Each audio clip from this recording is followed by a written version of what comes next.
ഈ രമേശ് കുറേ കാലം യഥാർത്ഥത്തിൽ രമേശിന്റെ തമാശയിലെ വേട്ടമൃഗം നമ്മുടെ ധർമ്മജൻ തന്നെയായിരുന്നു. കുറെ കാലം ഒന്നുമില്ല. ഏഷ്യാൻ പ്ലസിലൊക്കെ പലപ്പോഴും ഞാൻ കണ്ടിട്ടുണ്ട്. കണ്ണ് തപ്പിയ ധർമ്മജന്റെ പുറത്തായിരുന്നു. ഞാനും അവനും കൂടെ അങ്ങനെ പ്ലാൻ ചെയ്യുന്നത്. അവന് എളുപ്പമാ, അവൻ ഭിത്തി പോലെ നിൽക്കും, ഞാൻ പെയിന്റ് അടിച്ചിട്ട്. പക്ഷെ പൈസ തുല്യമായിട്ട് കിട്ടുമായിരുന്നു. ലാഭമായിരുന്നു. ഈ ധർമ്മജൻ തിരിച്ച് കൗണ്ടർ അടിച്ചിട്ടുള്ള തമാശ ഓർമ്മയുണ്ടോ? രമേശിനെ കടത്തി വിട്ടി. അല്ല, ധർമ്മനെ ഒരു വളരെ നല്ല മനുഷ്യൻ.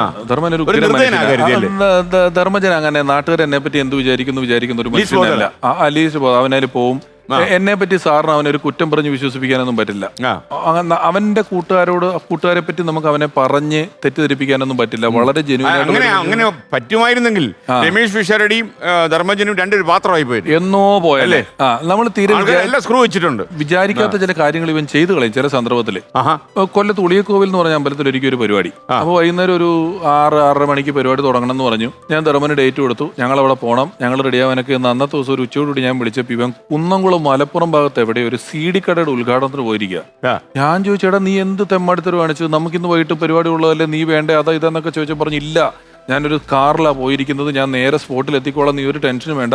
കൂടിപ്പോയാൽ ഷോ തുടങ്ങി ഒരു 4-5 പാട്ട് കഴിയുമ്പോഴത്തേക്ക് ഞാൻ അവിടെ എത്തും, അതുകൊണ്ട് ടെൻഷൻ അടിക്കുകയോ വേണ്ടെന്നൊക്കെ പറഞ്ഞു. ഞാൻ ഇവനെ വിളിച്ചുകൊണ്ടിരിക്കുന്നത്, ഞാൻ അമ്പലത്തിലെത്തി, ഇവൻ എത്തിയിട്ടില്ല, ഇവൻ ഇങ്ങനെ അവിടെ നിന്ന് എന്ന് പറഞ്ഞുകൊണ്ടിരിക്കുന്നു. കുറേ നേരം കഴിഞ്ഞ് വിളിച്ചപ്പം എടാ എൻ്റെ വണ്ടി ഇടിച്ചു, അതുകൊണ്ട് ഞാൻ വൈകും എന്ന് പറഞ്ഞു. ഞാൻ എന്തിനാ ധർമ്മ ഇങ്ങനെ നുണ പറയുന്നത്, ഇത് വേറെ പുതിയ നുണ വല്ലതും ഉണ്ടേ പറയാന്നൊക്കെ പറഞ്ഞു. ഈ സമയത്ത് അവിടെ സംഭവിച്ചത് ആലപ്പുഴ ഭാഗത്ത് എവിടെ വെച്ച് ഇവന്റെ വണ്ടി ഒരു സൈക്കിളുകാരനെ മറ്റേ ഇടിച്ചു.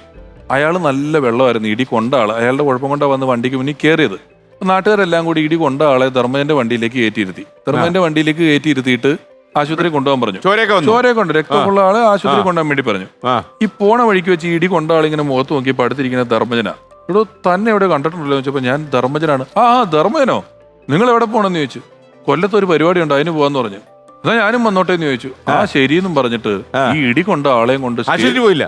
ഇല്ലെന്നേ, ഇടി കൊണ്ട ആള് ഇവനും കൂടെ ഉത്സവപ്പറമ്പിൽ സ്റ്റേജിന്റെ ബാക്കി വന്ന് നിൽക്കുകയാണ്. ധർമ്മനെ ഒരാളെയും കൊണ്ട് എന്റെ അടുത്ത് വന്നിട്ട് വണ്ടി ഇടിച്ചെന്ന് പറഞ്ഞപ്പോ നീ വിശ്വസിച്ചില്ലല്ലോ, ദേ നോക്കുമെന്നും പറഞ്ഞു. ഒരാള് രക്തത്തിൽ കുളിച്ച് തൊലിയൊന്നും ഇല്ല മേത്ത്, കയ്യിലൊന്നും. അങ്ങനെ ഒരാളെ കൊണ്ടുവന്ന് നിർത്തിയേക്കുവാ.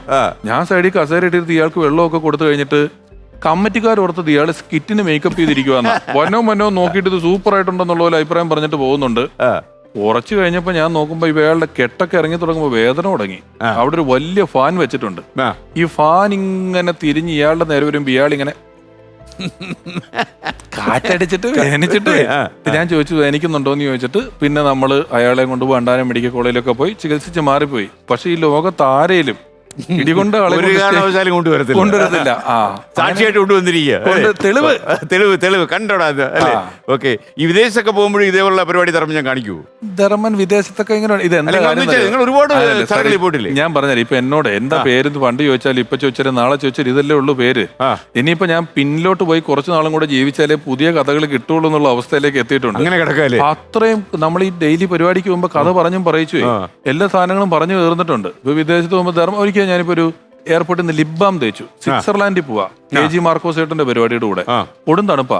ഈ ലിബാം തേച്ചപ്പോ ഇവൻ എന്നെ എയർപോർട്ടോട്ട് തത്തട ഉണ്ടുപോലെ ആയല്ലോ. നീ എന്നെ പെണ്ണോ ലിപ്സ്റ്റിക് ഇട്ടുകൊണ്ട് നടക്കാനൊക്കെ ചോദിക്കുന്നുണ്ട്. കുഴപ്പമൊന്നുമില്ല.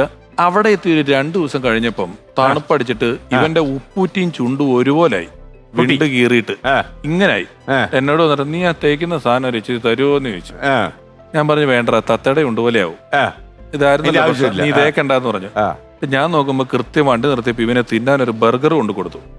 ബർഗർ ഇത്ര ഉണ്ട്, ഇവന്റെ വായാണെ പൊട്ടിയിരിക്കുന്നത്. ഞാൻ നോക്കിയപ്പോ ഇവൻ ഈ ബർഗർ എടുത്ത് വെച്ച് ചുറ്റും നോക്കിട്ടെ അതും പറഞ്ഞ്